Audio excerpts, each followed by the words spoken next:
Wow, huge turn of events today.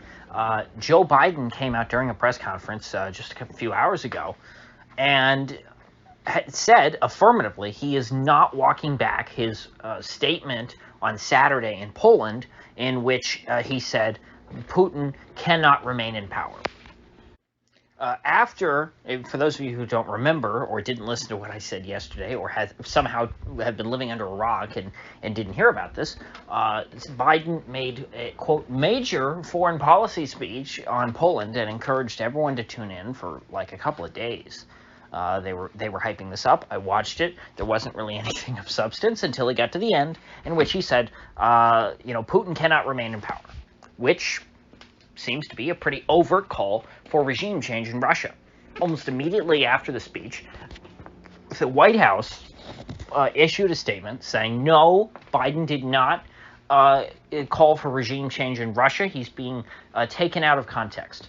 That was silly. We all know that. And so people just sort of wrote it off as a gaffe and said Biden he went rogue and he went off script. He was off the reservation, and use whatever adjective you want. But Biden came out and he said, this guy can't remain in power. And it just seemed like the ravings of a crazy old man. Other people, like myself, and I noticed also Alexander Christoforou of the Duran, interpreted Biden's words as something that he internalized from internal discussions in the administration, something that they talk about in private, but that he was not supposed to say in public. And then, in his actual speech, he ended up blurting this out, even though he's not supposed to say it out loud. He said the quiet part out loud. Those were my words, and it seemed I heard Christoforou make a similar point when I listened to his stuff. I can't remember if it was today or yesterday, but then, interestingly enough, the other Alexander on the Duran, Alexander Mercurius, made the point that he thought actually this was in the speech, and that the whole structure of the speech sounded like it was building up to this. It was a natural conclusion to the speech. And so he did not think that this was a gaffe. He did not think that Biden ad-libbed this.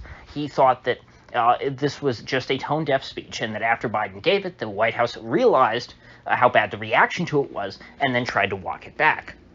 Well, if you listen to Biden now, if you take him at his word, it would seem that Mr. Mercurius was correct, and that this was put into the speech. This was intentional, because Biden himself is saying that he stands by his words. He rejects the characterization of his statements as a gaffe, and now what he's saying is that rather than being a statement of policy, it is his own moral statement or something. It's a reflection of his moral values, saying that because Joe Biden is so good and virtuous, he believes in his heart, his feelings tell him that Putin can't remain in power. So I don't know how what that's supposed to mean, because every call for regime change from the United States has come in the form of moral outrage. That's what they do. Don't you remember? Assad must go because he's a very bad man. The Ayatollah and the mullahs must go because they're very bad men. Nicolas Maduro must go because he's a very bad man, and Juan Guaido is the legitimate president. That's just what's right and just in the world. All of these were rooted in moral outrage. None of them were rooted in the facts on the ground. And so what does this mean for the President of the United States? What is the distinction between a change in policy and a statement of moral outrage? There is no difference that I can see. I mean, we understand that, Biden is a figurehead in this government, that he is not, the man at the top.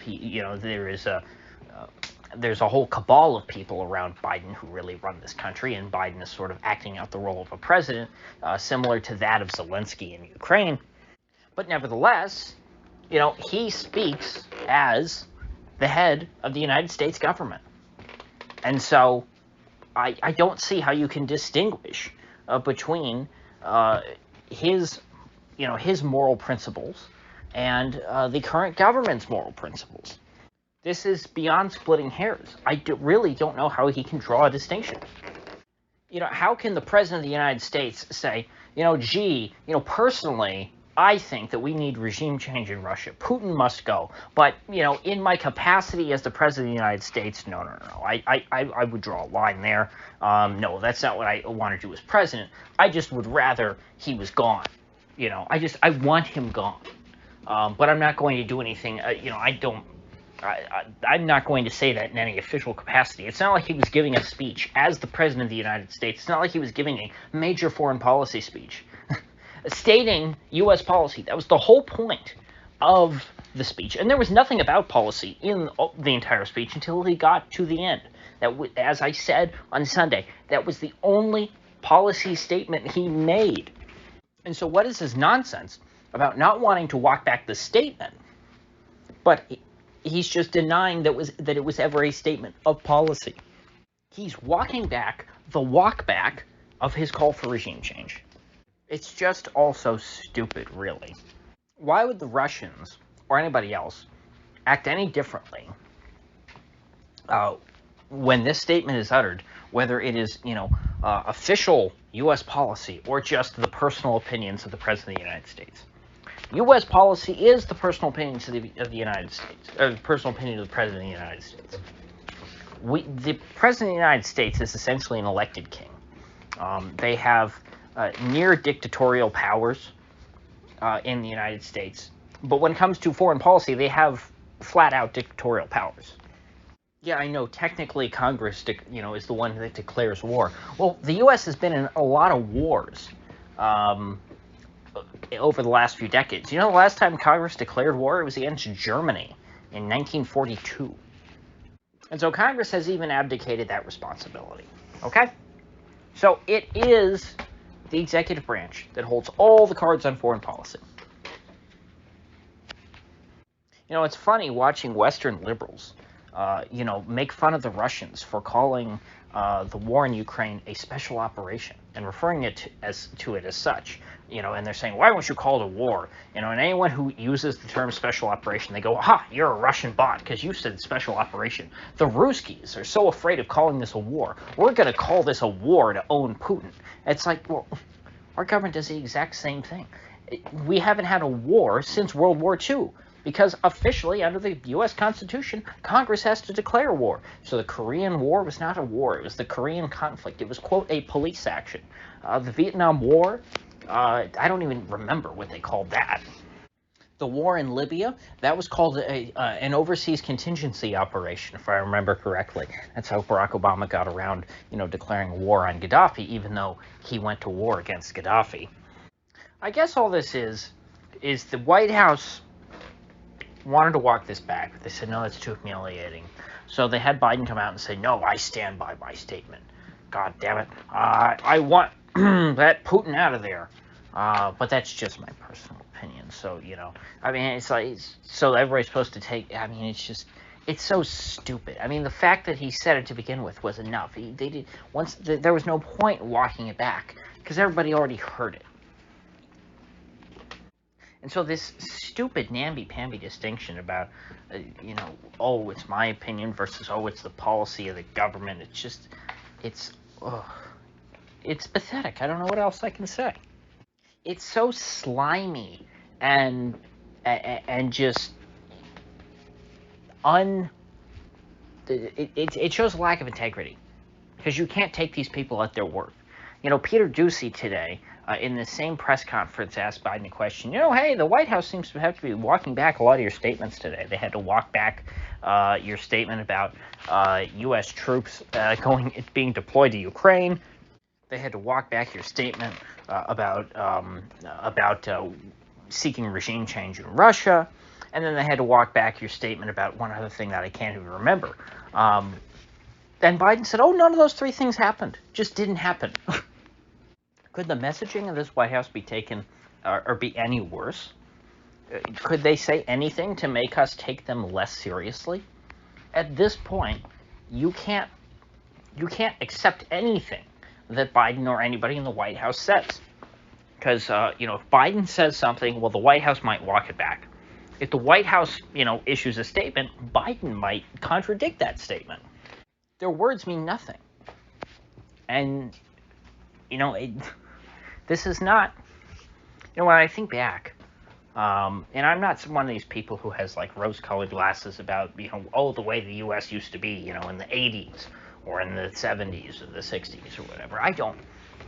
I'm not that nostalgic, but I definitely, I can definitely say there's been a degradation in the quality of people that as much as I disagreed with people like JFK or Nixon or Reagan or Carter or Ford or Clinton, well, I guess it started with Clinton. These people were still serious people who commanded respect internationally. Bill Clinton was probably the first one that really didn't. And I guess going back there's been a lot of comparisons between Carter and Biden, which I think is unfair to Carter. But certainly, you look at somebody like Nixon or Kennedy or Eisenhower. These were men who commanded respect. And when they made a statement, especially something as bold as calling for the ousting of the leader of Russia, their words meant something. They wouldn't, hold a press conference where they try to, pick things apart like that. They wouldn't do it publicly. And these guys were slimy behind the scenes. Don't get me wrong. None of these guys were great people. But many of them were great leaders. And great doesn't mean good. Great means substantial. Great means competent. Even though I didn't share their goals, they still had the ability to try and further their goals. There is none of that with the current White House, the farthest thing from it. So at the end of the day, I would say this walk back of the walk back means that the U.S. is openly calling for regime change in Russia. The President of the United States is American foreign policy. And I understand this President of the United States, personally is not, but still, he's supposed to play the role of a president. And in that capacity, in his capacity as President of the United States, he's saying that Putin cannot remain in power. Biden he flat out is saying Assad must go. If you remember that old meme. That's what he's saying about Putin. So, I think I'll leave it at that for today. I'm sure there's other stuff I could talk about, but that's enough. I need to go do something to lower my blood pressure. So, with that said, I will see you folks back here tomorrow.